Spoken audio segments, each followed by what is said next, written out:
আজকে আমার আলোচনার বিষয় স্ত্রীর যোনি ছোট এবং টাইট হলে স্বামীর করণীয়। রমজানুল মোবারক। আসসালামু আলাইকুম। আমি প্রভাষক রিক্তা পারভিন, হোমিওপ্যাথি এবং আয়ুর্বেদিক চিকিৎসক, চেম্বার সেবা হোমিও কমপ্লেক্স অ্যান্ড সেবা ডিজিটাল ল্যাব, উপজেলা মডেল মসজিদের পূর্ব পাশে, শিমুলিয়া, মাগুরা। অনেক পুরুষের অভিযোগ থাকে বা অনেক পুরুষ জানতে চায়, বিশেষ করে চেম্বারে এসেও এখন বলে এবং ফোনের মাধ্যমেও জানতে চায় যে তার স্ত্রীর যোনি টাইট এবং শক্ত। 2 মাস 3 মাস বিয়ে করছে, এখনো স্ত্রীর কাছে ঠিক মতো যাইতে পারছে না, যৌন মিলনে সুখ পাচ্ছে না। এখন আমরা কি করতে পারি, এই বিষয়টা নিয়ে এখন আলোচনা করব। আসলে যখন নতুন বিয়ে হয় তখন মেয়েরা স্বাভাবিক কারণে আননোন থাকে, অনেক বিষয়ে তাদের ধারণা কম থাকে। বিশেষ করে মেয়েদের যে সতীচ্ছেদ পর্দা থাকে সেই পর্দা একটু টাইট থাকে। যারা খেলাধুলা করে, সাইকেল চালায়, সাঁতার কাটে, তাদের একটু নরম লুজ হয় বিয়ের আগে। আর অধিকাংশ মেয়েদেরই কিন্তু টাইট থাকে, কারণ সতীচ্ছেদ পর্দা দিয়ে কিন্তু যৌনাঙ্গ ঢাকা থাকে না। যৌনাঙ্গের চারিপাশের যে ওয়াল, সেই ওয়ালটা সতীচ্ছেদ পর্দা থাকে। এটা কারণ খুব বেশি শক্ত হয়ে থাকে, সহবাসের সময় অনেকে চিড়ে যায়, রক্ত বের হয়।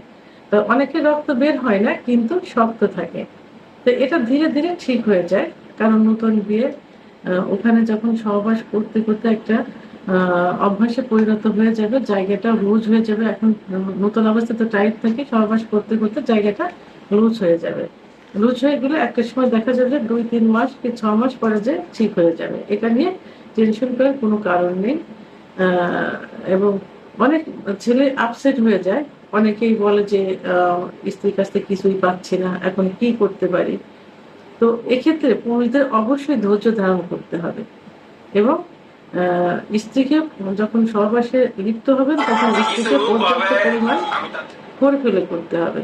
ফোরপ্লে করলে অনেক সময় দেখা যাবে যে, বিশেষ করে সব ক্ষেত্রে ফোরপ্লে করলে স্ত্রীর অর্গাজম হবে। অর্গাজম হলে কামরস বের হবে, কামরসটা বেশ হলে জায়গাটা পিছিয়ে হবে, তখন সহবাসে কোনো সমস্যা হবে না। এভাবে আস্তে আস্তে 3 থেকে 6 মাসের ভিতর স্বাভাবিক অবস্থায় চলে আসবে। এরপরে যে সহবাসে আর কোনো কষ্ট হবে না। আবার দেখা যায় যে অনেক দীর্ঘদিন বিয়ে হয়েছে, বাচ্চা কাচ্চা হয়ে গেছে, তারপরে হঠাৎ করে স্ত্রীর যোনি টাইট হয়ে গেছে, শক্ত হয়ে গেছে, জ্বালা পোড়া করছে। এটা হয়ে থাকে কেন? এটা হয়ে থাকে মহিলাদের যে হরমোন, ইস্ট্রোজেন হরমোন কমে গেলে এবং প্রোলাক্টিন হরমোন বেড়ে গেলে তখন জায়গাটা যোনিপা শুষ্ক হয়ে যায়।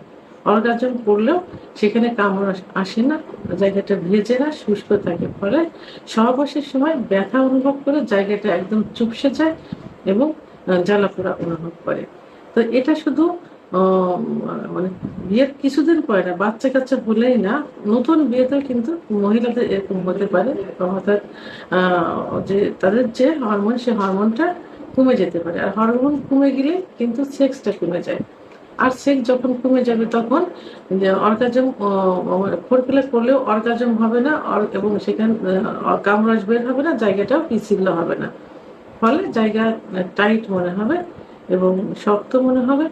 এবং সহবাসের সময় অনেক সময় দেখা যায় পুরুষাঙ্গ ছিলেও যেতে পারে, যায়, অনেক সময় পুরুষাঙ্গ ব্যথা অনুভব করে। তো নূতন পুরাতন উভয় ক্ষেত্রে যখন এই সমস্যা দেখা দেবে তখন কি করতে হবে? তখন স্বামীর করণীয় অবশ্যই ভালো একজন অভিজ্ঞ সম্পন্ন ডাক্তারের শরণাপন্ন হওয়া। বিশেষ করে এই ক্ষেত্রে হোমিওপ্যাথি চিকিৎসা সবচেয়ে বেশি কার্যকারী হয়ে থাকে, কারণ হোমিওপ্যাথি ওষুধের কোনো পার্শ্ব প্রতিক্রিয়া নেই এবং সেক্সুয়াল ক্ষেত্রে হোমিওপ্যাথি সব থেকে ভালো কাজ করে। তাই একজন অভিজ্ঞ সম্পন্ন অর্থাৎ রেজিস্টারকৃত হোমিওপ্যাথি ডাক্তারের শরণাপন্ন হতে হবে এবং চিকিৎসা গ্রহণ করতে হবে। তাহলে আস্তে আস্তে মহিলাদের যে হরমোন, ইস্ট্রোজেন হরমোনটা বেড়ে যায়, প্রোলাক্টিন হরমোন কমে যাবে এবং সেক্সুয়াল স্বাভাবিক অবস্থায় ফিরে আসবে। তখন এই সমস্যা থাকবে না। তারপরেও অবশ্যই পুরুষদের ধৈর্য ধারণ করতে হবে এবং সহবাসের সময় পর্যাপ্ত ফোরপ্লে করতে হবে। আর কিছু খাবার যেমন দুধ, ডিম, খেজুর, কাজু বাদাম, এই খাবারগুলো পর্যাপ্ত পরিমাণে স্ত্রীকে খাওয়াতে হবে। আমার ভিডিওটি সম্পর্কে যদি কোনো মতামত থেকে থাকে অবশ্যই কমেন্টসের মাধ্যমে জানাবেন। আর ভিডিওটি ভালো লাগলে লাইক, কমেন্ট, সাবস্ক্রাইব করে আমার সঙ্গে থাকুন।